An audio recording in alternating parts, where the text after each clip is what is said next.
This is Road to the Golden Door, where we unpack the proven success formula straight from the minds of Golden Door winners, uncovering the motivation, methods, and the mindset it takes to become an elite performer in door-to-door sales and in life.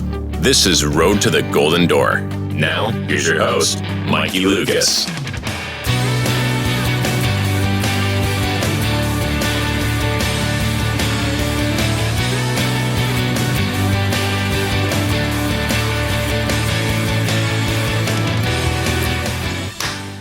What's up, everybody? Welcome back. Road to the Golden Door. I got a special one for you today. Caleb Grondel, 3 years in door-to-door sales.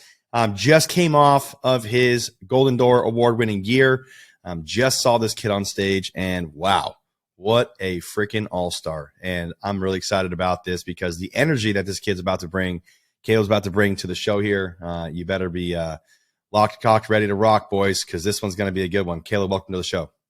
Thanks for having me, brother. Stoked to be here. Yes, sir. Yes, sir. All right. Well, for everybody that doesn't know who Caleb is, who is Caleb?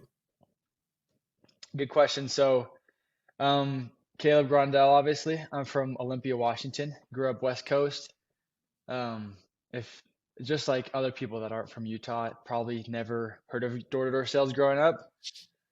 So, grew up there. I'm from a family of 10, lots of brothers and sisters.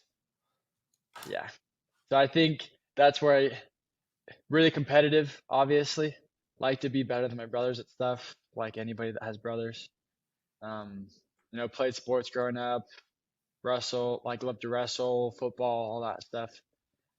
And then when I turned 18, I went to Spain for 2 years, was there from 2018 to 2020 as a Christian missionary. And while I was there, my brother got into door-to-door sales. He did it for half a summer, made 20 grand. He did a half summer because he got married. And so I came back and it was COVID. So it was like kind of more of a risk, but I got into door-to-door sales, sold with Greenix my first year, and I've been doing it every year ever since. And so where are you at now? You're with? I'm with Grip Marketing. Grip Marketing. Yep. So, right here in Utah. I mean, I'm not going to show any partiality here, but I am going to say that for right now, that Grit's number one, based off of the ability, based off of one factor here. Okay, so there could be other companies that are better in whatever customer service or whatever, or pay, but based off of performance. If Tim Grover or Michael Jordan and Kobe Bryant was on this show, they would say that the Grit's number one. The reason why is you guys have created, I think it was 14 Golden Door Award winners this year. Yeah, 14 Golden Doors. Okay, well, obviously you guys are doing something right. So I've had a bunch of your guys already on here, so I'm really excited to understand your point of view, your perspective, your mindset, the habits that you're personally doing, the markets you're in. What works, what doesn't work for you, Caleb, specifically. Oh, yeah. Sweet, dude. Awesome. That'd be great. Yeah, great name, by the way. My first nephew, the child that I never thought I could love so much, his name is Caleb. So great name. Dude, something about nephews and nieces, they get you. Dude, love this little kid, dude. I have no idea why. I mean, I know why, but it's just a different love. I don't know. I got two nieces, and I'm like, my wife wants kids, but it's like they come over and it's like, this is good enough for right now. They're so great. Love them. It is definitely, I'm in the same boat, not in the same exact boat, but you know what I mean? Like I have the same mentality. It's like renting kids. It's like, no, for real. For now, get about it. Yeah. You get all the good, and then they get to stick with, the rest of it. Yeah, exactly. All right, cool, man. So 3 years, you're with Greenix, and now you're with the Grit. You sold 655K this year, and your downline did 2.7 million. So tell me about that. What's your, what was your experience like this year, having a team and also at the same time running a Golden Door Award win a year?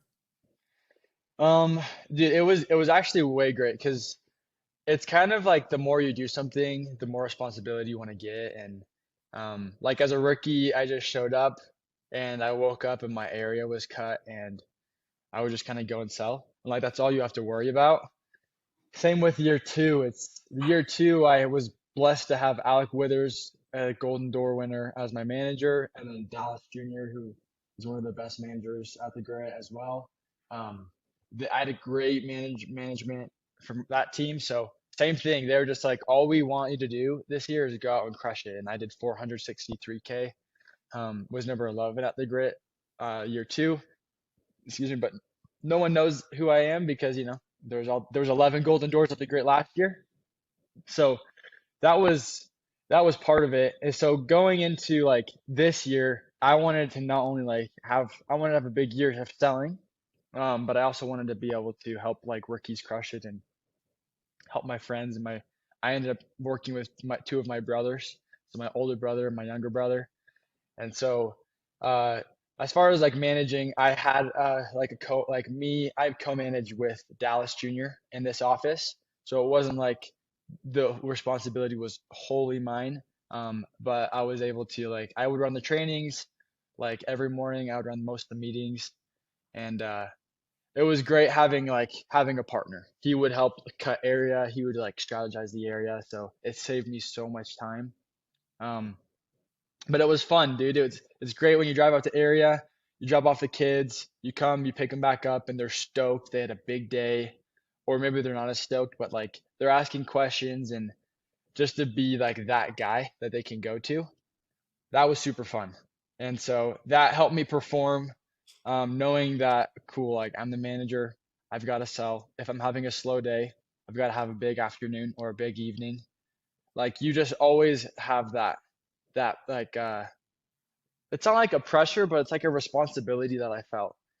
And Sure. it's like, how can I message into the group chat like everybody like let's push it this next hour if like if I'm at like 3 and I told everybody like let's go have a big day and it's like 6 o'clock, right? So it's just I wanted to you have a responsibility and that carries to the way you sell, the way you talk to people on the doors. I'm the manager, like they feel that. So it was great, man. It was way fun with the guys. I had way fun time that way. It was fun training them. And then I think that helped me sell a lot more. Just being, putting the guys first and being able to sell at a level that they feel comfortable coming to me and relying on me and my input and like my perspective. It was a lot of fun, but it was a huge, huge learning experience and obviously wasn't easy. It stretched me, but I thought it was super valuable. Thank you for sharing that, brother. On that note, you said it stretched you. Some of you learned a lot of learning experience. Let's talk about those. So, if there was one or two of the main ones, or the ones that really pushed you at least this year, because as you if you were to look back, if you do a lot of reflection, I do a lot of reflection. If you don't do reflection, you or any of the listeners, if you don't do reflection, you should absolutely go look on my YouTube and watch the video on how I do reflection. It's an outstanding video. I actually learned it from portions of it from Tony Robbins, and I do portions of what Tony Robbins does and a little bit of what Ed Milet does. But you could obviously tell that you've grown from 2020 to 2021 and now 2022. So what are this year? You said a lot of learning experiences and it stretched you. So what were some of those things that stretched you and around that topic? Yeah, I think there's two aspects of that. There's like the technical things, like the preparation and the execution with like technical, like area management, stuff like that I learned. And then there's kind of just like the emotional, like having expectations for yourself and knowing like what you're going to be going after. So like technical things, which as a manager I know now is making sure rookies bring cars out. So you're not packing the cars when you drive out to area. That cuts into time. Um, and then having technicians for pest control. Like we had technicians, but things happened to where they had to go home, and um, that overall it had an effect on the experience of the rookies because when you don't have people, it's like when you don't have jobs getting installed for longer periods of time, they have more time to think about it, and more people fall off. So our rookies could have sold more, they would have had more momentum, and then if we would have had more cars, we could have going out to area, I don't have to drop off 3 different people and get to area, like, and their areas are 10 minutes apart. Like that's another 40 minutes. that I spent dropping people off, and that rookie's less time they get on the doors. So those are like technical things. I could have had an extra hour of knocking every day if I would have foreseen that. And then also my rookies could have had better experience. They would have sold more, had more momentum, not waking up. Nothing's worse than, and we know this, like waking up to whoever you sold with like a message of like, yeah, like we thought about it. We're not gonna, go through with it or whatever. It's just the worst. And when that it can be like mitigated with, text or however that felt. So those are two like major learning things I got from like the technical side. And then the emotional side, just like, things that stretched me. It was the responsibility of having to perform. I don't want rookies to go out and sell more than me, or even the other vets in my office. So that was like it stretched me when there's a rookie that's like we're at this like five, I'm at five, he's at five, he's at seven, I'm at seven. It's like we want to keep pushing and pushing, and that stretched me to every single day. I was dropping off all these rookies, right? So they're in area for 45 minutes, an hour, or I drop off vets and I drop them off and have to drop off other guys. So they have this huge head start on me, and things would happen, and there was just a lot of things you just can't control, which could have been excuses, but like because I had the responsibility, I felt like to like go out and perform, no matter what the excuse was, whether there was cops or I get to the area and like the homes weren't like qualified, or they were all Airbnbs, because it's like we were in this neighborhood that was like gated. I got in, but it was actually just Airbnb, so no one's even home, kind of stuff. And you just have to adjust. And I don't like go and tell my guys this, but like um you have to go and have a big day regardless. And then they come and they give you all their excuses for why they had a slow day, and you just talk about like you don't tell them that this happened and that happened, and that you were really close with this one guy, and then one of the neighbors like yelled at him not to buy from you. So that was it took a lot of like self-control to like swallow my excuses and keep them and never have anyone to vent to, really. But it was also good because it's like, what's the point of venting my excuses and like validating them when really they really just are that. And then you go and have success regardless. And so you have like, for example, you get copped out. This is a really like typical one. You get copped out, you go, you still have a big day, and then a rookie gets copped out and he doesn't have a big day. And here you are with the exact same circumstance, but one with different results. And it's like because I didn't use that as an excuse, I can now like be useful to him. Whereas if I would have let it crush me, like how can I be a leader to these guys? So that was probably one of the biggest learning experiences as well. Just like on the emotional leadership side of things that I took away and am grateful for, because it made me sell better.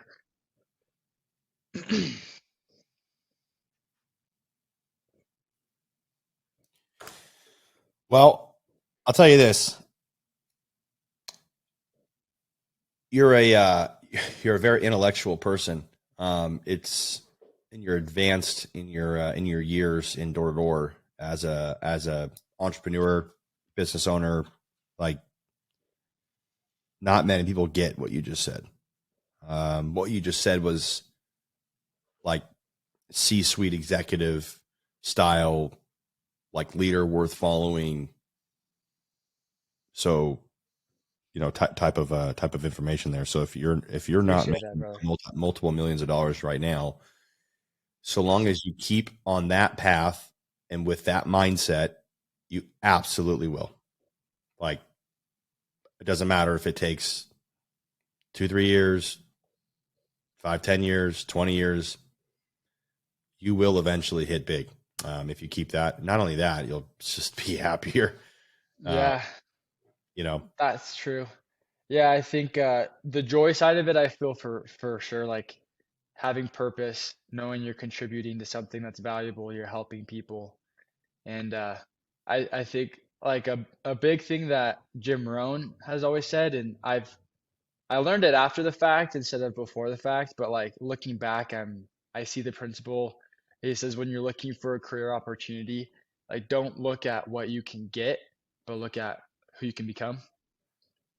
Yeah, which is I think a big reason why I plugged into the grit is because, pest control in the industry, like you can make good money anywhere. Like I could go get a really good deal and a big sign-on bonus at pretty much any company I wanted if I wanted to. Like just the accolades and, I had a Golden Door year and I have a big team, but like to me, it's not just about the cash. It's like, I want to be a good leader and I want to be a good like elite rep. And so I want to become that. So I've like at the grid, obviously, like you said, um, like that's why I chose to come work here at the beginning, is because they had guys like that, and I wanted to become like that, not just like get it. I wanted to like become it and have like real, genuine. So just wherever you are, just have those leaders. If you have those leaders, go to them, um, and like just listen to and learn from people that are the type of person you want to become, and focus less on like what you're getting. That's a big lesson that I've learned over the last 3 years. I love Jim Rohn. Dude, I, he's I awesome. I think not recently, not within the past like I would say probably 3 weeks now, but which is kind of funny because I know the exact dates of it. But um, every single day before that, for about a year and a half, I would listen to Jim Rohn in the morning. Really. Yeah, like the same videos over and over and over and over and over and over again. Dude, he's so great.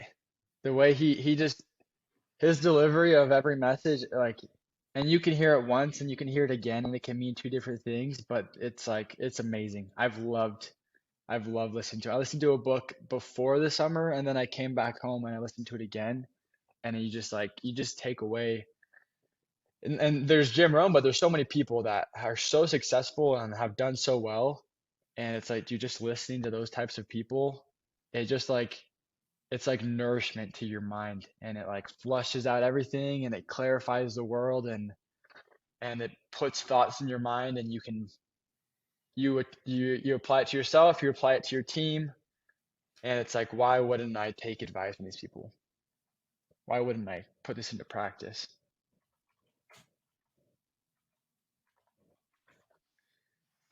It's not what you get; it's who you become.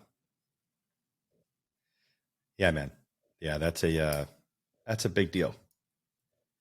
Massive. Yeah, and I know Tony Robbins. I guess one of the reasons why I started studying went from Tony Robbins to Jim Rohn, and I still listen to both of them in the morning a lot. But I guess the three or four heavy hitters that I listen to would be Jim Rohn, Tony Robbins, Ed Milet, and Eric Thomas. Those are like the big four that I listen to a lot. And then in the morning, and then during the daytime, as I'm going on walks, if I'm not on calls, I like to listen to Jordan Peterson a lot. So it was really cool to see Jordan today. Yeah, You, that you, was awesome. that was pretty awesome, right? That was great. I got up there. I've loved Jordan Peterson since I was, 18 years old. I'm 23 now, so it's like Yeah. 5 years. I loved him. I went to Spain for 2 years, got back. He was even bigger than he was before. Yeah. Like he blew up in that period of time, I guess, because I like to watch his lectures and stuff like that. And then to be able to be there, and he's in my world of door to door. This guy that I've loved forever is now here in my sphere talking about everything. So going up and I snuck in the handshake. It was like it meant the You world to did. me.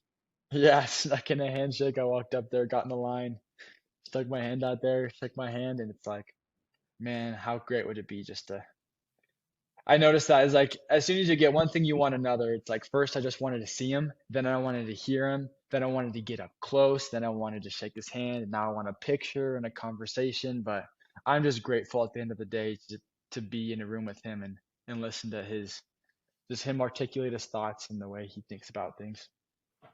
Do you think, on that note, do you think that he had any preparation coming into this? He didn't have any slides. Yeah, he didn't have any slides.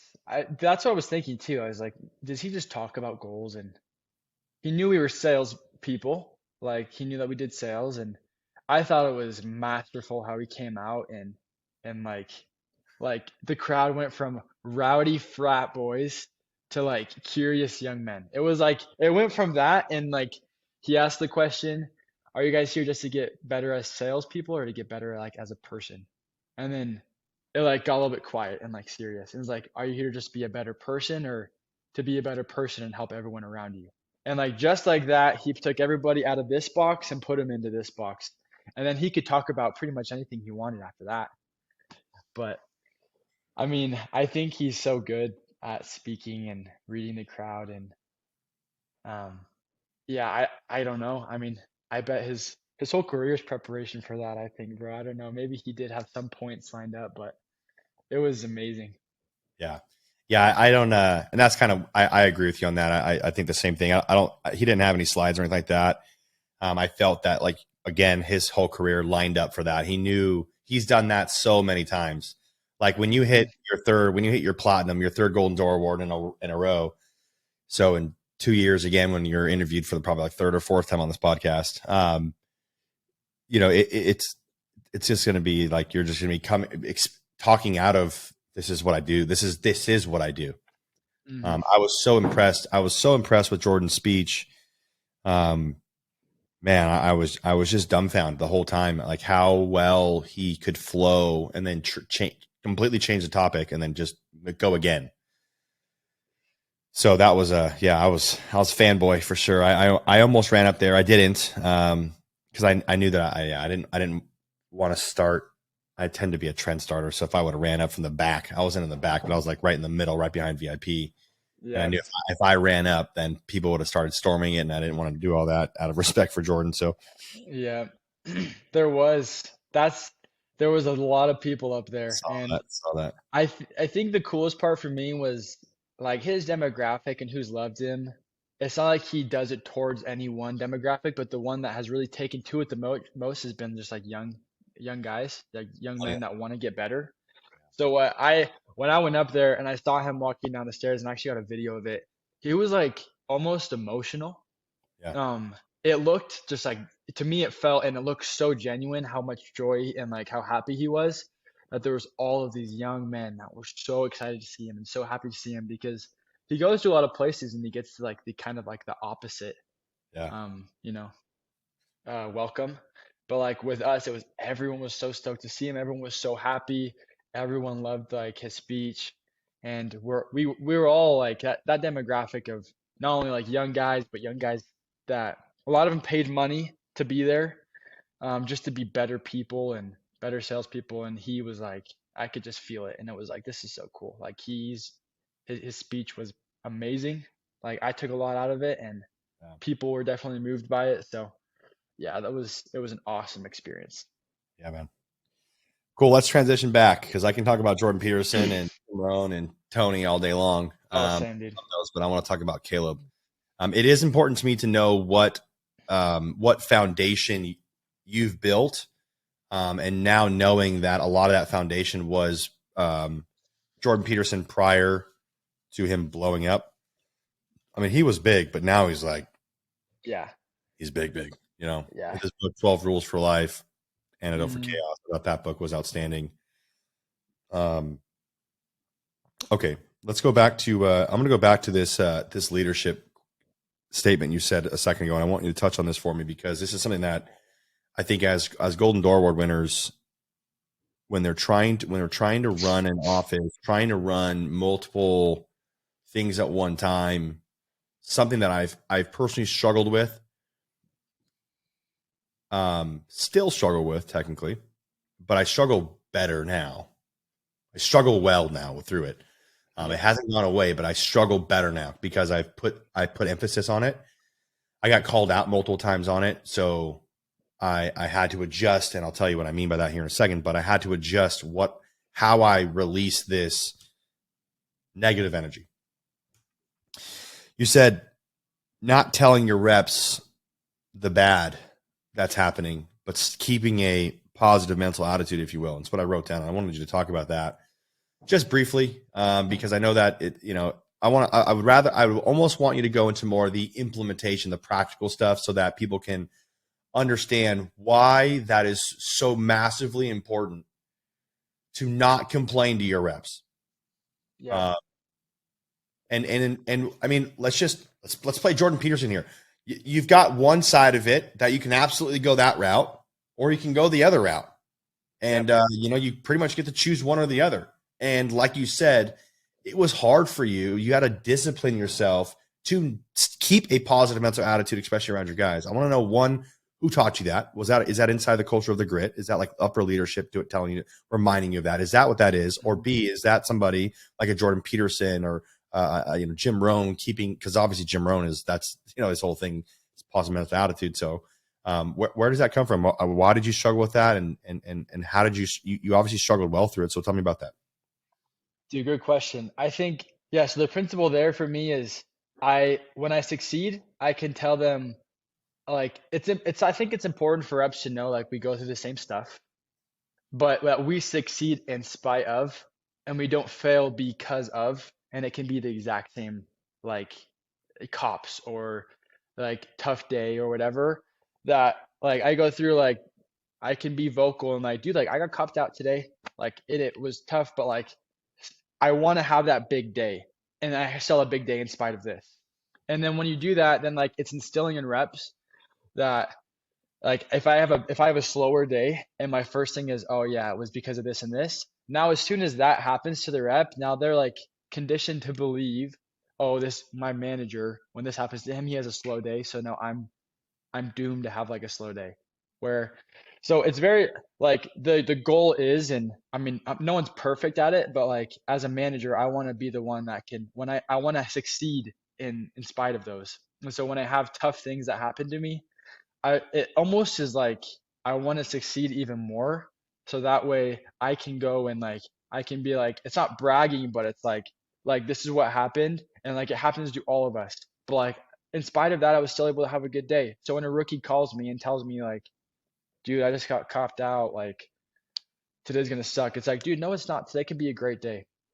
Like you're gonna go in a fresh hood, you can go knock, like you have momentum because you're already warm, like you're gonna be a fresh face or however like whatever angle you need to take it, whatever and whether you think you can or you can't, you're right. Like that principle I think is super valuable. And um where I learned it from, it's a huge part of the grit, just like the leading from the front and like not making excuses. Like that's a huge part of the culture at the grit. And that's why there's so many elite sales reps here, is because like that's just what people believe, and that leads to success. And then like as far as for me personally, something like that I think throughout my life, I was very like anxious. Like I wrestled, played football, soccer. Like I played all the sports growing up. In high school, wrestling was the sport. And anybody that knows anything about wrestling, dude, it's like it's just you and the other guy, and like you're both trying to, you know, Murder each you, other. you have the opposite goals, right? You're trying to murder each other. You're trying to, and it's hard. And I was tall and lanky, and I was in the weight class with guys that were short and stocky. So What weight class? I was 152 and 160. How tall? I was like 6 foot, 6'1". Oh yeah, dude. I tore guys like you up. I was 160. Yeah, exactly, dude. So people were shorter than me, and then they would be, bulk, bulky, and so just like I dealt with not anxiety, but it was pretty extreme. Like the way I thought about things then versus the way that I would see it now. It's so contrasted. And in that time, I would look at guys that were so composed before matches, and I'd be like, dude, how are they not nervous? How are they like excited to wrestle? Like I hate when they say Caleb Grondel versus so and so like on deck. And it's like that made me sick to my stomach. Whereas like other kids on my team would be like punching the air like so stoked. And so I was pretty um I don't want to say weak-minded, but like things like that would like be debilitating. And so for me, the only thing I could do was just move my body, like my spirit, my heart, like it didn't want to, but I would just like, and same thing, I'd shake the kid's hand as soon as the whistle would blow, and like my first move always was I would go for a low sweep single, like just to as soon as the whistle blew, and I always got it. Like it was my thing. I had the long arms, so I used that as an advantage, but I would put whatever leg they put closer, I would put the exact same leg. As soon as the whistle blew, drop, snatch the leg, try at least. But it was like I'm all the way in. As soon as the whistle blows, I'm in, and it would go away. All the fear, the stress, like this kid's stronger than me. This kid has a freestyle year-round bag. Like those are things I would notice that would give me anxiety. Oh no. So you know that feeling, like you see the kid, he's got like the champion Yeah. of this freestyle, and you're like, dude, this kid's the real deal. Yeah. But it was that, like I've always had that desire to be the guy that's composed, or be the guy that, has the experience, and even if like I don't need to be as good as him to be like as composed and comfortable. And so it's always been like, it's like a lifelong pursuit. And so I've noticed a lot of my values align with the values that the grit has had, like values I've had my whole life about, like just in high school for competition and being a quality person, like the same values of we never talk trash when we win, or like if you look dumb either way if you talk trash. When you win or you lose, you talk trash, you look dumb. Like just those values I've noticed have aligned super well with the grit, and that being one of them. Not making excuses, um, succeeding in spite of your failures, and seeing guys do that as my first year at the grit, it led me to see what it is about me. Why do I stress out about things as much? Why do I get so nervous and like almost locked up? How can I relieve that, and like how can I be an elite salesman, and not seeing them as like they're here and I'm here, but it's like if you see them that way, then you'll never be able to be as great as they are if you see them as this unachievable like greatness. And so that those thought processes and things that I've thought about have really pushed me to, want to be that kind of manager, that kind of sales rep. And in the end, it's helped me sell more. Yeah, dude. That's really impressive.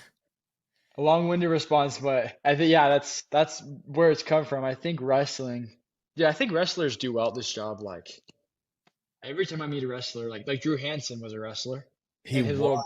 No wonder freaking why. and Corbin Hansen, his 17-year-old brother that got a Golden Door, big time wrestler, good guys. So I think the same principles apply of like discipline. It's on me. If it is to be, it's up to me. That's what it said on our wrestling wall. If it is to be, it's up to me. And like I watched the NCAA national championship last year, and this guy I think he tore his ACL. I think he had torn ACLs and he had a knee brace on, and he still won like the match. And he was like, I had to get it done. I had one chance. It's like these guys are literally the college wrestlers. When you get to that, these guys are like crazy. Like they're a little bit crazy, but Yeah. that kind of person does well in an environment where that's the reality. It really is up to you. It's not up to the area. It's not up to the cops. It's not up to like whatever. If you just take full responsibility for it, then, that's where you're going to get the most out of it. Something that I wrote down probably 2 or 3 podcast interviews ago. I started because I was talking about, I forget who I was interviewing, but I think it was Morgan Hurst. And we were talking about kids or something like that. And I was like, man, I'm going to, because he wrestled too. And Of course. I was like, you know what? I'm going to write down. I wrote down, I was like, hey, I wrote down, I was like, something, I was just inspired by something he said. And I get these breakthroughs a lot when I interview guys like you. But one of the breakthroughs I got with him was, I was like, oh, like I want my son to, and then I just started making a list. And I usually make lists like that a lot. For instance, like I want my marriage to be this, right? And it's like, hey, I don't know. To me, one of the most important parts, actually, as a matter of fact, Jordan talked about that yesterday or 2 days ago at the DoorCon 6. And he said, you just have clarity, like just design. If you could design your life, like what would that be? Like, I'm trying to say it, I'm over here like trying to say it in his accent. Like, but in other words, design your life the way that you would want it to be. And like, well, if that would be like, if you could get over the fact that, you're not as bad as maybe you think you are, and you kind of can, if you would do good in the world, should you deserve anything that's good? So if that's the case, then what kind of a life would you want to live? And I've done that a lot. I don't know if that's where I got it from was Jordan, but I've done that a lot where I'm like, I know I got it from Jordan, and I know I got it a lot of most of it was influenced by the Compound Effect by Darren Hardy, but I definitely wrote out like the financial journey that I wanted to be, the spiritual journey that I wanted to have rather, the marriage that I wanted to have, and the giving back, stuff like that I wanted, that the philanthropy that I wanted to accomplish. Like if I could, in other words, I asked this question to the guys that I coach and mentor, and within my old solar companies, the same thing. In my one-on-ones, it would be, if you had all the money in the world, what would you do with your time every single day?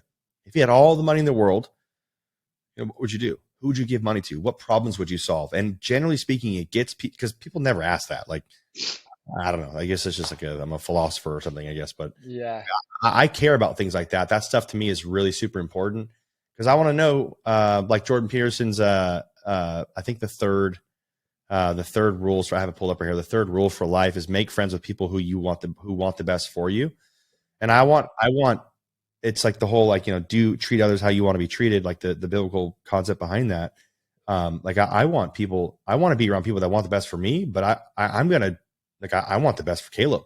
I want the best for you, bro. Like not in a weird, how do I angle that to be better for Mike? Like not at all. Like I know there's always a seed of equivalent benefit, no matter what.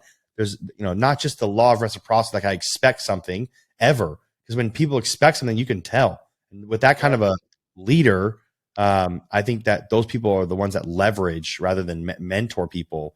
But yeah, I thought it was really cool. I wrote that down in my notes, that I wanted my son to wrestle.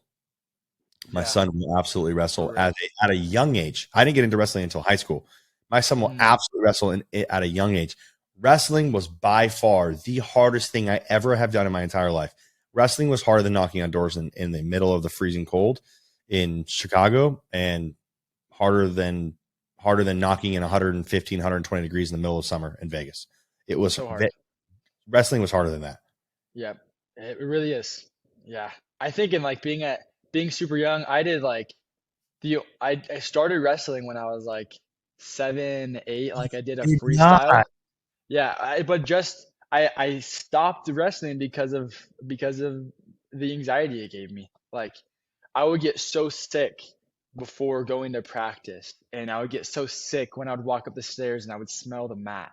Like it would just, I was 7, 8, and then I stopped, and then I was 9 or 10, and then I tried again, and then I just couldn't. And every time I would lose, I would bawl my eyes out, because I'd have to go and like see my dad and my brothers, and they were nice, and they would say, "Hey, good job, like you're all right." But I had felt so like I had let them down. I was embarrassed, and it was all this weight that I put on myself. And then when I got to high school, my sophomore year, I didn't wrestle my freshman year. I just wrestled my sophomore, and then I wrestled my junior year. And I didn't have a vision or anything at all. And I think like if I would have just like known what I wanted, I wonder how well I could have done, because I got to state just doing it, like just drifting, showing up to practice every day, getting better every day. But I never had a goal of like, dude, I want to get to state and I want to place. And then there was a kid on our, one of the coaches on our team was a 4-time state champion. And then he went and wrestled in college. And it's like, I think if I would go back in time, I would have wrestled with him like before or after practice. Like I would have taken time to do that, because I would have had this clear vision, and I would have figured out how can I get there, and that would have happened. But I just showed up to practice, and I showered and went home, and that was it. And I had all these resources. So as a kid, having kids, like that's something I've thought about a ton. Like I would love for my kid to wrestle. I would love to help him set his goals, not set goals for him, obviously. But like I think when you wrestle, and it just releases so many like natural, just like, competition, wanting to get better, any type of sport really. But I think wrestling does it at a very unique level of like of how we work. Yeah, no, I agree. I totally agree. Yeah, I'm excited about that. So that was a really cool breakthrough I got from that one. Let me transition, because I wanted to touch on something you said there, and we can, but I really wanted to transition to something else, so I'm going to just mention it. What you said there was what I heard you say there was the four-time state champ. I'm sorry, yeah, four-time state champ in your high school. If you would have wrestled with him before or after, you would have gone a lot. You would have gotten a lot better. The cool thing is that Caleb, I believe you did that. I believe you learned from that lesson 6, 7 years ago in high school, and you're doing it now at the grit. You're one of 14 guys that have hit Golden Door, and you've learned that life lesson that if you're around other key high performers, high achievers, you're likely to be the next. So Yeah. good job on learning that lesson. Appreciate that, brother. Yeah, that's just like um I think it comes from having a vision of what you want, like Jordan Peterson talked about. When anybody that has a golden door, they have that vision, and then you start to just like put the pieces together of how can I get there. And there's people that get like we don't have a monopoly on golden doors. We have a lot of them, right? Yeah. But for me, it was like where can I go to increase the likelihood, and who are the ones that are going to give me the most probability to be better at selling. And so that's why I went there, because there's the Drew Hansons, and it's like, dude, I want to work with Drew and Cody Olive. Like me and Cody Olive, he feels like a big brother to me now, and it's cool to have that connections, and it just builds belief. Yeah, man. Those dudes are killers. I was really excited to finally see them in person. Yep. So Great I guys. followed them for a while now too. Okay, let me transition really quickly. Cool. So far, you're doing great. By the way, this is I'm learning a lot. I feel like I think we were just in flow state for a while there, and everything, all life was just out. So I really like when we get into that. So I hope you're enjoying That's this. great, man. Oh, I love it, bro. All right, so let me something that I've realized during these interviews is I know that it's awesome and great to talk about all the successes and the formula and the method and the mindset. I think it's really great.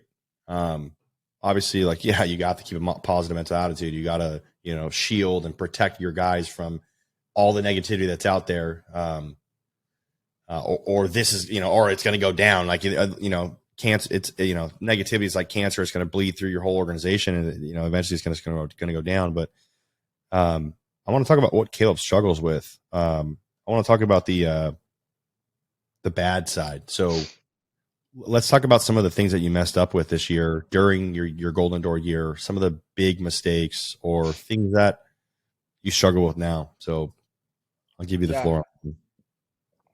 For me, a personal struggle has always been, and it's again, it was like just kind of like I talked about in wrestling. It's just like the self-belief that I can be good at this. When I came to the grit, it was the same thing. It was like I looked at Drew and Cody and all the guys that I had seen on the leaderboards when I was at Greenix, like guys do 600, 700 accounts.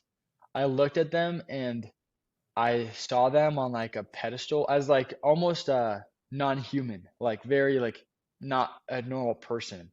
And so because I would see that, like I would struggle to believe that like I could be like that.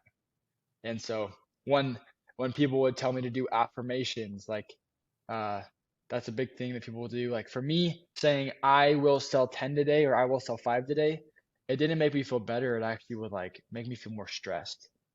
And so I would be like, I would go out there and it's like, well, it's 4 o'clock and I have to sell 5 and I'm at 0. Like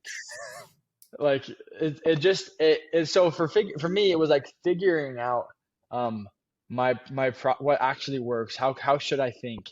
And this summer, I think was probably the healthiest, um, mindset I had ever had, in the last 3 years.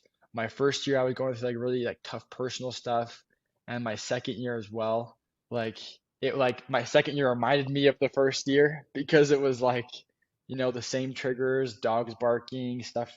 It just like made me think of that traumatic stuff that happened to me the first year. But this year, it was like a it was like a fresh start. And so things that like I did struggle with was just the regret of like not preparing well.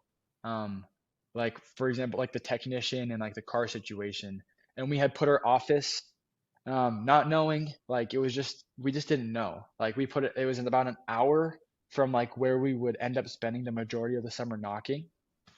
So some days I would wake up and it would just be so I would struggle with, if only we would have done this. If only like I could drive to area and drop off one kid and go to my hood and be in area in 25 minutes max. But instead I have to drive an hour, drop off three kids in 10-minute apart areas. So it's taking me an hour and a half to get to area, an hour and a half to get home, 2 hours. Like obviously there's tons of hours in the car, which is just it was monotonous. That got monotonous and that would be frustrating. It's like, well, how am I supposed to compete with, and the guys at the grit, there's good guys. Like how am I supposed to compete with like Cody, Parker, like Zach, Drew? How am I supposed to compete with these guys when I know for a fact they're knocking whole days or whatever? And then like how am I supposed to like sell the same amount as them? And those are like the excuses that I would come up with. But the more I talk with guys and like other managers from other offices or the top reps, the more you realize like if it's not one thing, it's gonna be another. Like if you find a way to, in your situation, see what's wrong with it, no matter what your situation, you will always find something that's wrong with it. So that's something that I struggle with and I came to grips with, but still like I would still like my brain just does that. It can find the bad in it. Like I can go and knock in an area and you can find the bad in anything you really want to. Like if you really want to, you can look for the bad and you'll find it. So something that I started to do is like just be more neutral. Like I'm not gonna lie to myself and try and like convince myself that this is the best hood in the entire like country. But I'm not gonna like also believe the same lies that this is the worst. Like I can't sell here or whatever. It's like this is what it is. It's raining today. I've had good days when it's rained. Like it's super possible that I go sell 5, 7, 9, 10 today. Like it's super possible. And so what I struggle with is just it is the negative talk, the self-belief. I can't sell that much. And for me, the best way that I've been able to like relieve that is by the question, not I'm going to, but like, is it possible? Not I'm gonna go sell 8 or 10 today, but like, is it possible that I go sell 8 and 10 today? And then if I ask, is it possible? Most of the time it is. It's super possible. If I tell myself I have to go sell 8 or 10 that day, like I'm going to, I will, like I'm gonna do it. I have this part of me that's really hesitant and nervous and doubtful.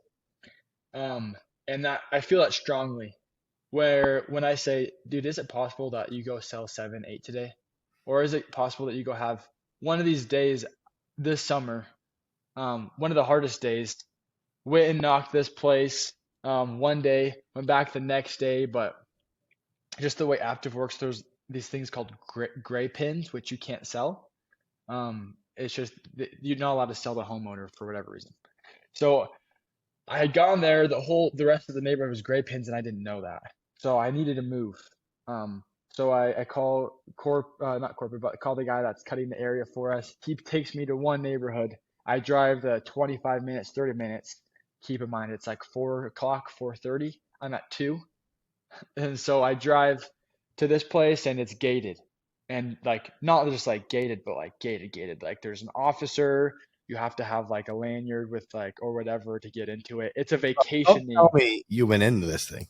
No, I mean you couldn't. I couldn't. So I'm like I can't get in there. Gonna make a way into this thing. I was like, bro, you are over here, dog. Yeah, I would you that would be risky for sure. And so it was very vacationy, bougie neighborhood, and I was like, dude, I want to get in there, but like I have a personal tech as well. It's like we're not just gonna sneak in there. Like how am I gonna? So anyways, it was like I don't have time for this. I was like, just put me anywhere. And there was a neighborhood across the street, and he cut me out this chunk. And I texted my technician. I was like, bro, today's gonna be the biggest day. Like I actually feel it. Like, and I was driving there like, dude, is it possible that I still have a big day today, even though it's 5 o'clock, 5:30, and all this stuff has like hit the fan? Like, and I was like, dude, it's totally possible. I've had big afternoons all the time. And I went and parked the car, sold my first door, second door, third door, and ended up finishing the day at like, I think I did 12K in reps, so I sold 11 houses that day. And like the last two deals that I got, one guy, he told me to go to his friend's house. So I go, I knock the door, and I was one house over, and I was like, oh no, this isn't the house. And it was dark, pitch black, but I end up selling them, just like whatever. So and then after that, I go to the referrals house and I sign up them, and I'm just like, dude, it was possible. Like there was no way of knowing that any of that would have happened before going. So why would I count myself out? Why would I believe like what my mind off of a whim says that's truth? My mind says some stuff to me all the time that's not true. And that's something that I've learned. And I think my main struggle is it says stuff and it finds a negative, but like my way of getting through that is just like I don't believe it a lot of the time. And then I also just ask myself, yeah, is it possible? I have a big day. And that day it totally was. And I believed it and I went out and I sold like it was one of my biggest days. I had 10 that day, then I sold 6, 7 the 2 days after that, and then that Saturday I sold 17 in that exact same neighborhood, and it was like the biggest week that I'd ever had ever. But if I would have asked myself that when I was having to move in the middle of the day, like I probably my logical brain would have said that doesn't make sense. But just leaving up the hope and the possibility and knowing myself, that's been probably one of the biggest ways I've been able to get through like tough days, tough weeks, and like just tough scenarios. Where did that come from? Where did that Uh, mindset come from? I know I'm talking about struggle, mhm. but how did you, where did that breakthrough in your mindset come from? Because as you know, the difference between somebody that's a 1% top income earner and a golden door winner in our industry or in sales in general, at the end of the day, it comes down to what you just said, how you deal with this self-doubt, how we deal with self-loathing, how we it's almost like we don't expect it to be there. Mhm. And then when it happens, since it's there because we've been conditioned that like your reality is your reality kind of thing mindset. Mhm. They're like, oh well, I I suck. I had a bad Yep. day. I had a bad week. I had a bad year. So I guess I'm not good enough. Then I suck. Just had a bad. I've yeah. Just I'm not good. Yeah. So how do Yeah. you? Where did that come from? Like you breaking through that. That is like so massively important. I cannot stress that enough. Yeah, dude. So where did that come from? Um, there's a lot of factors to it, and it's obviously like it's a process, and I'm still not perfect at it, right? But Thank you I for think saying it's process. first of all the the desire. First of all, like as a wrestler, I always saw those guys that were way composed and could lose a match, but still like I'm still gonna get third. Like and everybody that wrestles knows that, dude. Third place, first and third are like the two most respectable um like uh what's the word rankings to get or like when a guy gets third, you know he lost, but he had to grind in the losers bracket and not lose a single match to get back to third place. So like those guys, I was like, man, how do they lose and then they go and they like they're still get positive, stoked, like excited to get after it. And so that's always something that I've wanted to do. And then when I got into selling, I realized like that's the difference. Like that's one of the many differences, but that's one of the big differences is that they can talk themselves through that. So I always had the desire to figure out how to do it and get better at it. And so after my rookie year, one thing that I think helped was being around guys at the grit, just because, or around successful people for anybody, because you start to like see them as humans instead of as like these Gods. almost Maybe gods. gods, yeah. And if they're a god, then like I can't be that. But when I'm with nowadays, when I'm with Cody or when I'm with like Zach and they say like something and I'm just like, dude, these guys are just as human as like they make stupid jokes, they send me stupid memes. It's like this is just like anybody else. And so that's one is like there's no difference, like really there isn't between us and them with like, you know, our features or like that this or that. Like I can be just like they are if I really put in the time. And then it was working on it. Um, what your mind usually gives you like challenge or a negative self-talk when there's a challenge ahead Oh, because it doesn't want to do it. It's for me what it is. It's like, for example, take an ice bath or whatever. Like, if you have an ice bath, your mind's gonna find 100 excuses why not to do it in the morning, or if you're gonna go work out, or if you're gonna like eat healthy instead of eating whatever. So doing those things, and then just kind of watching what my mind does instead of being my mind, but watching what it does. It like slow down, why? slow down, slow down. What do you Yeah, mean? Okay, yeah. You're going too fast. I want our listeners to understand this. What do you mean by that? great. Um, yeah, like for example, if people are listening to this and just like, dude, I'm gonna go run 2 miles after this. I invite people to do that. Like no one's gonna do it, and like not like they should. Like you don't have to, but like I just say like, why can't you go run 2 miles like right now? It's like, well, like I have this thing going on, or I don't know, like I haven't ran for so long, so that's kind of too far or whatever. Like anytime somebody sets a goal or has something that they want to do, that's obviously that helps them get better. When you get better, it's stretching you, like ice baths or working out. I think working out is one of the great ones, or reading. Working out and reading are probably the two most popular ones. When you have a schedule, you wake up, your mind will say stuff, and detaching from what your mind's saying and just seeing what your mind's saying, I think is like one of the I read this book called The Confidence Gap, and this is a book that helped me a ton. I'm sure you've read it. But like one of the examples it talks about, and to illustrate this is like uh I tell myself I can't lift my arm. Like I can't lift my arm. I can't do it. I can't do it. And then you just lift your arm while you're saying it in your mind. For some reason, I read that and it like made me emotional. At the time, I was like 20, 21 years old, and I was like so detached. Like instead of saying I am sad, I am feeling sad. Just the difference. I'm feeling like way sad right now. Like or I'm feeling like super nervous instead of I am so nervous. And detaching myself from I'm not doomed to this. Like my brain is hardwired to feel things and I have ups and downs, but that doesn't determine my actions or my decisions. And so that observation, knowing that is great, but being good at doing it comes from practice or getting better at it. And that comes from the people that work out are disciplined. The people that wrestle are disciplined in that. The people that like to run, they're disciplined in that.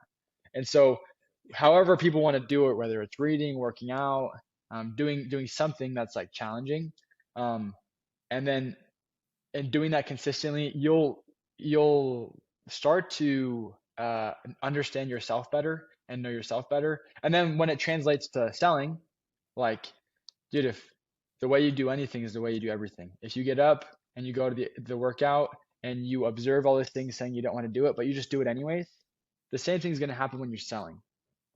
And so for me, it was that the whole off season, spending time detaching myself from the thoughts, doing it anyways. And if I start a workout, I finish it. If I start a book, I finish it. If I start the day if I start the day selling in the summer, I finish it. If I have a goal, like I finish it. You start to develop these habits regardless of what's going on in here. Um, that for me has been probably one of the biggest differences in where I used to be and where I am now is just the way I take care of myself and the things that I do. We're on a roll here. Tell me a little bit about something really quickly. Somebody that's a Golden Door Award winner that struggles with finishing, really good at starting things, not good at finishing. Give me some practical things you've done to get better at that. Um, Practical things like doing things that are obviously uncomfortable, like putting yourself in situations that are um, like work. I think working out and reading for me has been the best. That in my case, I can't speak for anything else, but when I read a book and when I read before my first summer, I did 148K, and then my second summer, I did 463. Like huge jump. Went from being nobody rookie to being like number 11 at the grit, which for me at the time was a big deal. And I think what I attribute it to was I read a lot. And I don't think it's just the knowledge I acquired from the reading, but I'm going to start a book. I'm going to take time every day and I'm going to read. and I'm going to finish the book. And when you have that as a habit where you start and finish things, then that will correlate into everything you do. And then I did workouts as well. So I'd go work out, I would bike 15 miles or 20 miles or however much I would do. And I would like when I would do it, I never let myself quit. It's just a feeling that I've always had. Dude, I never wanted to get pinned. Like people roll me on my back. I was a kid that like never got pinned. I was really like flexible and like weirdly flexible. Like I could bridge like this, like it was a Yeah, disgusting tall thing guys to are bridge. very hard to pin. I've done it a couple times, but Yeah. dude, it felt like 3 minutes, 4 minutes trying to pin a guy. Yeah. That's Not gonna let happen. I had this nasty and rib my cage. small leg couldn't get all the way out there to kick you out, so I had to like. Yeah, yeah. Dude, you got the long everything. And for me, it was like this, like I'm biting in my teeth. Like everything I have in me is like, I'm not gonna like quit. And so I think what happens is after you get out of high school and sometimes with people is maybe you don't compete as much. Um, you'll maybe it's just not as like usual as it used to be. The kids that would always, take a break and breather when we're doing conditioning in sports. Like I never wanted to be that guy. I wanted to be the guy that did the whole workout and say that I did it. So continuing to do that and applying it to not just like sports, but also the way I read, the way I work out, the way I do trainings for my guys, starting it, finishing it. And if that's a habit, then it'll it won't even be a negotiable in the summer. It'll just be the way that like it is. That is who I am. That's what I do. I start things, I finish them. And I'm not perfect at it. And I'm gonna like have days where I don't do as well, but I'm gonna adjust and so when I do it, it's a win. Like I know that there's a part of me that doesn't want to do it, but I can still do it anyways. And so knowing it's a choice, but choosing it and then finishing like whatever you do. Yeah, it seems like you take pride in that, which I guess I can say that like having pride in what you do is no longer. It's like common sense. Apparently, it's no longer common anymore. Like taking pride in what you do, like being able to finish the workout without stopping because you said I didn't want to. Like taking pride in that and being proud of that is a really under talked about attribute. Hmm. And I think that's one of the differentiators between people that so I know, and I've seen, and you probably know the same thing, but you've had a lot of people that are very, very, very talented. Yeah. They have all the same exact attributes as you, bro. Wrestler, a Hmm. baller, all of these things, right? Went on their mission, right? Positive mental attitude, and yet they don't make it. Yeah. And I think a lot I now is the taking pride and being proud of I did what I said I was going to do. Like, if that's like, hey, I'm going to make my bed in the morning. I'm going to make my bed. I'm going to brush my teeth. I'm going to go do my little scripture reading. I'm going to like being proud that you do that. Like that's awesome. your advantage. Yeah, I think that is like I think that's a huge thing. And then on top of that, people that have the capability but don't do it, I've never understood that because I didn't always have it. So when I would look at people that had the capability and the ability to do it and crush it, I always envied that and I was like, dude, if only I was that good, what would it be like? And so, like selling 148K, like my rookie year, I wasn't super great. But I was like, if I could sell well, man, I would do this and that. And so then I had this vision, and now it's like I've worked for it and I've grinded. And this last summer, I felt like I was selling, and I realized I could get a golden door, right? It's like, man, why would I ever take my foot off the gas when I could like do something that'd be so great. And for people that like struggle with that, like rookies or on their team, and anytime I've ever felt that with people, I think it goes to back to Jordan, like what Jordan Peterson talks about, and just having clarity on what you want. Because if you have a goal and a dream of what you want to do, and you have the capability to get there, like you will do it. The only time you're gonna be taking it easy and like taking a load off is if you feel like you've done it or you've hit it or you're not even going towards anything. to where if you have a vision of where you're going and what you want to do, everything that you do is, yeah, like no matter how big or how small it is, it's at least one step. So, to kind of like broaden the spectrum of like, dude, reading a book, whether it's a massive step or a small step, I always felt like this is a step towards me hitting my goal in the summer. Every time I would do a workout, it was the same thing. I started and I finished it, feeling at the end of it, because of this, I'm now going to be closer to hitting my goal. And so everything along the way is kind of a step towards that. And it's obviously not going to be the same for everyone, but for me, seeing things that way, like I'm getting better in all these different ways. And if I get better every day, I won't be worse, right? Like I'll be better. And that's kind of the goal in everything. And the compound effect and the slight edge, those two books, like it really does solidify that in the regard of everything you do. Like whether it's big or small, if it's aimed towards something, it is a step in that right direction. So people that are drifting or floating but have the capability, it really just takes having a purpose and then like seeing what you're doing now as steps towards whatever goal you want to achieve. Okay, rewind that about 30 seconds to 3 minutes and re-listen to that. Take out your phones, take out your YouTube, click back, go like 3 minutes back and re-listen to that. If that doesn't change your life, you should unsubscribe and go listen to some motivational speaker, because that was Caleb. That was that was outstanding, bro.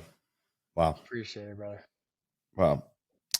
Like I said in the beginning, let me just solidify this. If you continue in this direction, Caleb, you will win very big in all aspects of life. The moment you deviate, you will die. Don't forget that. Personally, okay? That's for you, bro. You got it. A lot of people are relying on you, and I know that. So you continue to go in that direction, and you are the one. You've got the chip on the shoulder. You're damn near Tom Brady at 23. So you're getting there, dude. Just continue. Keep running your race, bro. Run well. It's a life pursuit, man. Yeah, absolutely. Let me end here, man. What is Caleb's end goal? You mentioned just a second ago about how, dude, you know, it's funny, dude, like when I go on stage or when I go do, meetings with companies and do like breakouts or one-on-one coaching or a phone call with a friend, even, I pretty much say the same thing over and over and over again. You got to have clarity. Like, I don't know what else to tell you. Like, if you don't have a direction, if you don't have a determination, a destination, your direction, any direction you go is not going to be the end. If you don't, I have a quote that's in my room, and I talk about this a lot on the show and with people, but the quote says, your direction determines your destination. So, and this is not for this call, but I disagree with what you said earlier. So let me put that in there. I don't agree that how you do anything is how you do everything. I actually disagree with that, which is fun because when guys say things like that, I like to always not combat, but I like to have what Ray Dalio talks about as thoughtful disagreement. We won't go into that, but I basically just my argument against it really quickly is that I don't believe that how you do anything is how you do everything, because if how I do anything is how I do everything, I would still be a drug addict today. I would still be a piece of crap to women and my mom and my sister today. I would still be broke. So how you do anything is how you do everything. Now, obviously with more context, how you do anything today is how you do everything today. You could start over tomorrow. True. So Yeah. That's my little disagreement, which is technically agreeing, but I disagree with it. No, I see what you're saying. It can be interpreted in the wrong way. I see Right. what you're saying. Right, because guess what? You and I are a lot alike in the sense of this pressure of I got to do 10 deals today, or I'm going to go shoot for the stars and land on the moon.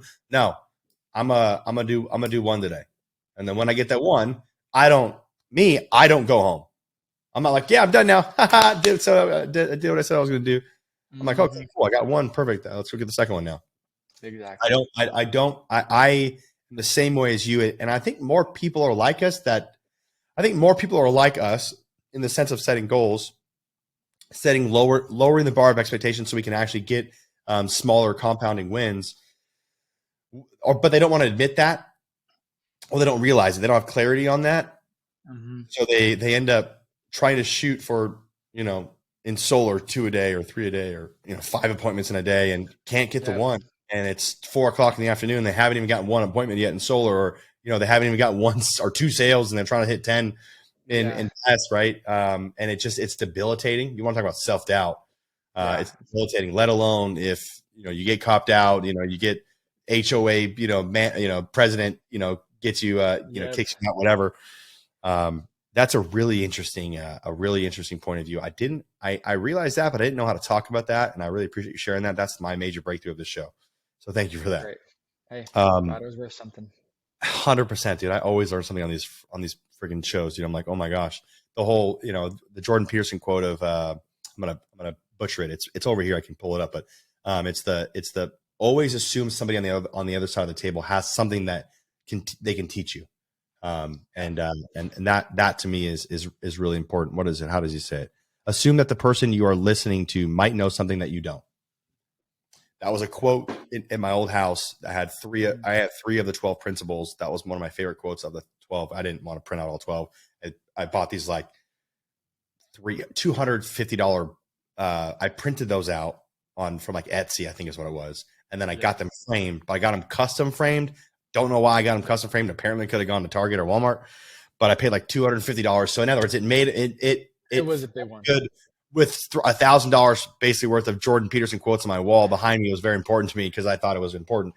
And anyways, that was one of the ones. So yeah, I always learn something on these shows, and that was my big breakthrough. So I really appreciate you sharing that. Of course, man. I'm a big believer in that too. Yeah, absolutely. Let me transition, and then we'll end the plane here. Dude, I'm like 3 questions in of like 10, so I'm gonna have to have you back on. Yeah, we got to become friends. Like we got to jam. Yeah. Hey. If you ever need somebody to bitch and complain to, you call your boy Mikey Lucas. I've Hey. got somebody that I can do that too as well. Uh, Funny enough, I pay him. He's my high performance coach, Mike Sesniak, and that's the guy that I complain to because I learned very quickly after I got called out that even though I was solving the problems or finding the solutions, even talking about how bad something was, past the fact that, hey, look, that neighborhood's crap or whatever, like Mhm. anything past that period has to be stopped. And I would go Mhm. a little bit past it because I was like, and I would like in the name of like trying to like teach somebody like how to whatever, and Yeah. uh, and I had to stop that very quickly. And Mike actually was one of the ones that called me out on that. So he's the only person right now that I can call and just unload the clip on him and be like, bro, this is what's going on, Mhm. and because he's not in the industry, he's in the industry, but he's not a door knocker, and that's my only guy that I can. You have to like you can't complain to your wife about certain things. Yeah, You're, it is. I get it. yeah, you can't, you should not. Yeah. It's not healthy. It's not Mhm. healthy. I don't care what anybody says. It is not healthy. It is not the marriage you want. Where Yeah. it's bitching and complaining all day long, complaining about everything and anything is not the marriage I want. I want an outstanding marriage, and that's not what's going to happen. So that Mhm. being said, let me transition here and let's end here. So Caleb, you said you had. Gosh, I want to keep on going. You said you said that because of the clarity that you had, you were able to hit these goals and break and have breakthroughs and get to when you had a bad day, you're able to get back up and going because you had the clarity. So, with that being said, where is Caleb at in 5 years from now, Great question, dude. or 2 years? Maybe 5 years is too long. I don't do the 20-year thing. I mean, I kind of Mhm. do sometimes, but I don't Yeah. think I think 20 I 20. have, I have the big goals down the road as well, like things that would be like amazing to do, but it's like I can't even think about that until I do this first. Yeah, yeah. So, talking about And those. so some things I love to have. I love to be a millionaire by the time I'm 25, so in 2 years.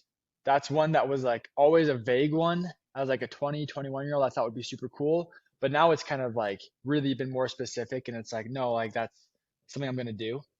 Um, I have goals as far as like cash invested and like obviously the we have the vision board or me and my wife made of the kind of house she would want to make, which is all her stuff. I don't care the style, the look. I'll take care of my office space and stuff like that. But she's got the whole everything's hers, which for me is, I guess that's a goal, is give my wife what she wants and help her also see what she wants and be able to provide that. Maybe a kid. I want to run my organization. I want to do over $20 million in revenue with my downline. I would love to have over 150 guys recruited in the next 2 summers. Um, and so those are like the more business oriented ones. And then I want a golden door again this year and next year. I want a golden door every year that I sell. And uh, I don't want to be off the doors anytime soon. Like, I probably could if I did 20 million in my downline, but my my focus is just like making my business. I want my organization and have its culture of itself, of like just people that are young, they can come out and crush it. And they have the resources and I take time with them. Like, I want to be that kind of guy. And also I lead from the front. And so that's the kind of like, those are the goals that I have. And um uh, obviously there's more specific things. I have a bucket list and we already have our trips planned for this year, and we're going on charity trips and all that stuff. Buy stuff for my family, my dad. I have a dream to buy my dad a car.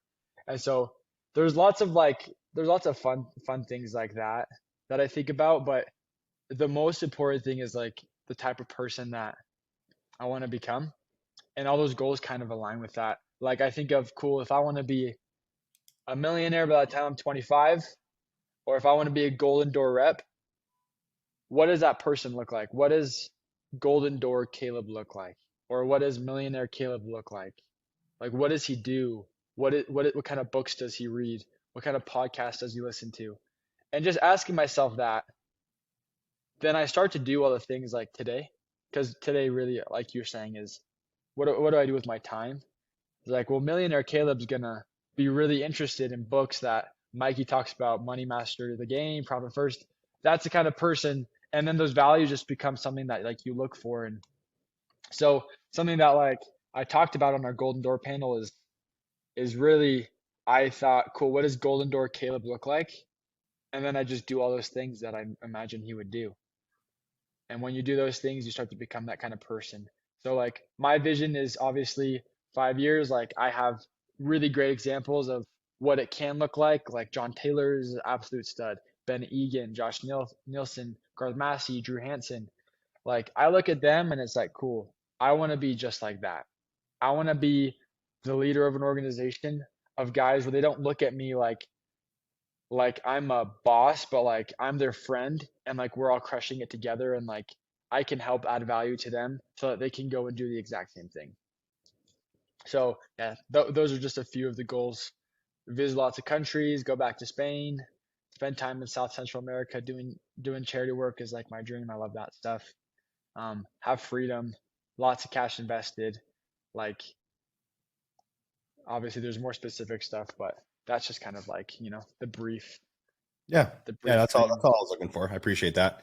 Yeah. I mean, we can obviously get into super further details on that later on, but yeah, I do that because the Golden Door Award winners and the people that are not Golden Door winners that are on here, the listeners, so everybody, I guess you could say, I want to give ideas to, and I like to do that when I can ask certain questions like that. It's a question that I ask every single time because I want to help people cultivate an end goal. That's my whole strategy. Is I help the top 1% of door-to-door pros can invent their exit. So like, what's your exit look like, right? Like, I want to have that conversation over and over and over again, as much as I possibly can, so that people know, like, hey man, like you can design the life that you want if and only if you do what you need to do now for the next 5 to 7 years. If you do that now, you could have my life. Like, you could, Caleb, if I stopped working right now and stopped investing all this money into these other businesses of 5 businesses that I'm running right now, we're done. Like, my mom's taken care of, my grandpa's taken care of, my wife and I are taken care of. Like, we're good. We support multiple missionaries overseas right now, thousands of dollars a month. Like, I would love to do it more, right? But right now, to check all those boxes of what's like the best life I could live at 30, which is where I'm at now, I could stop. I could be done.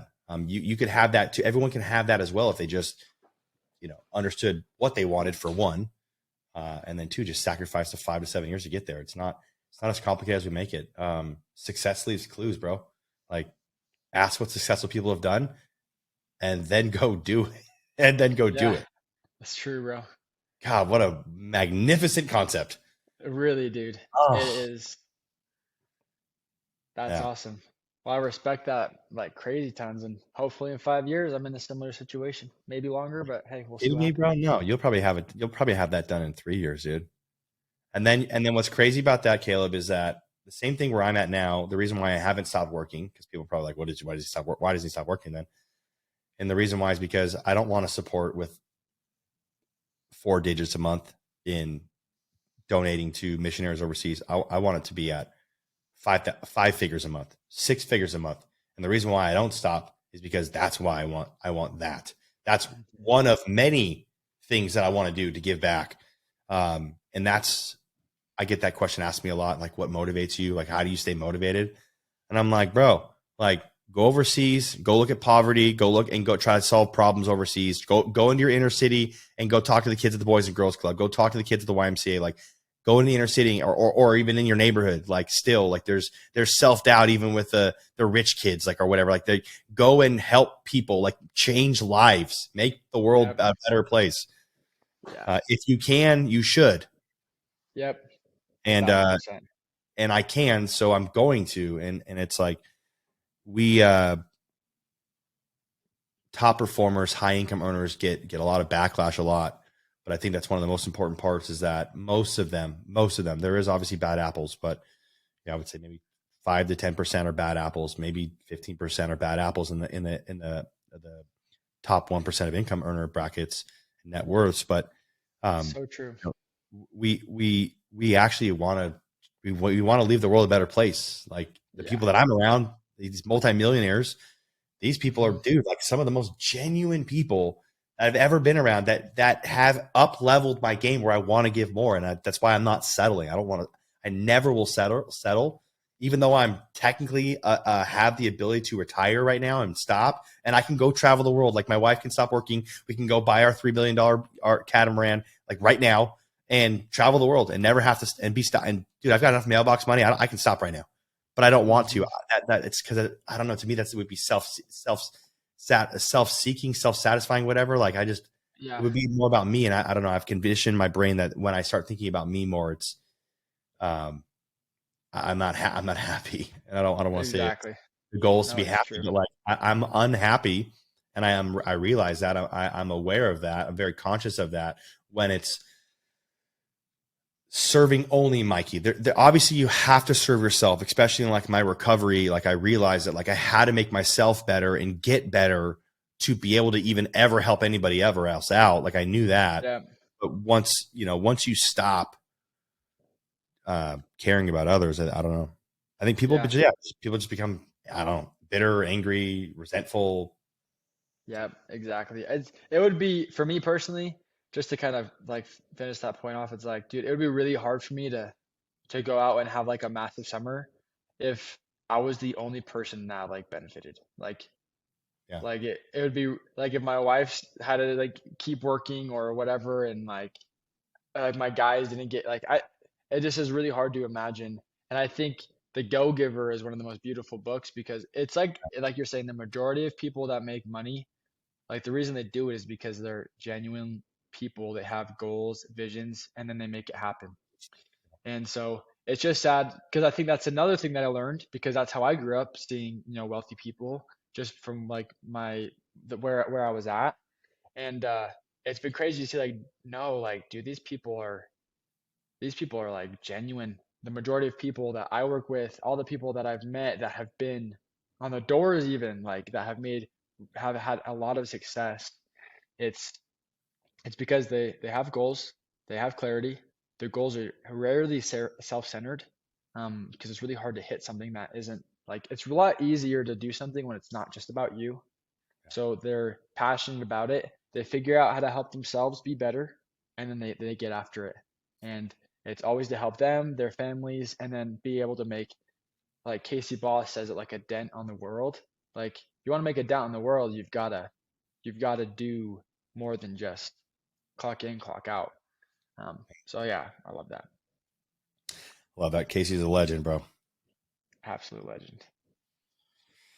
Right on, brother. Well, I appreciate your time. It's been really good, dude. I got to have you back on again. Thanks for Is there having any me, bro. final words, man, for the Golden Door Award winners out there? Is there any final words you have for them for this year, going into this year? Uh, Dude, I'm just grateful for all of them. I think people that are willing to like the day before I try to be like a gratitude guy. I try to be more grateful. I read a book and it was like, oh, I'll try it. And something that like just came naturally was like, I'm grateful for Jordan Peterson. And because I was about to go hear him speak, and I was like, well, why? And it's because he put in all this time, all this effort in academic field, and then obviously on his own time to be like the type of person that he is. And so now he can come and he can add value and make me better. And I think Golden Door people, like we have that ability because like no one just walked into a Golden Door. Like there was for me there was tears, there was like lots of ups and downs. It's like really hard. So I'm just grateful that there's guys that went out and have done that really well so that and like hopefully they're able to go and help people like get there quicker or even just get the most out of themselves if they're not going to get a golden door. So I'm grateful for you guys and hope to see y'all next year. Let's go, brother. Appreciate your time, man. Where can we find you on the internet if people want to follow your journey? Just Caleb Grondel on Instagram. You'll find me there. I have a link on there if you want to like set up a call. I'll train guys. Like I'm totally cool for that. But just follow me on Instagram. I'm gonna be releasing videos soon, just to like kind of spread awareness of the door-to-door space to out of state, like out of Utah, because it's really not a known opportunity. So, you're gonna be talking about basics and stuff like that, and like it's not going to be catered towards just the company I work for. It's going to be just talking about the door-to-door space, helping kids know that there's options and that like if they love college, they can go to college and make money. And if they don't love college, that this is, in my opinion, one of the best opportunities educationally and then financially. So I'll be sharing that, and hopefully if people want to, share it, share it with their homies, like it's a great way to just open up the space. Awesome. Caleb Grondel, brother. Appreciate your time, man. Hey, Thank you so appreciate much. you, bro. Yes, sir. God bless, man. God bless. Yeah.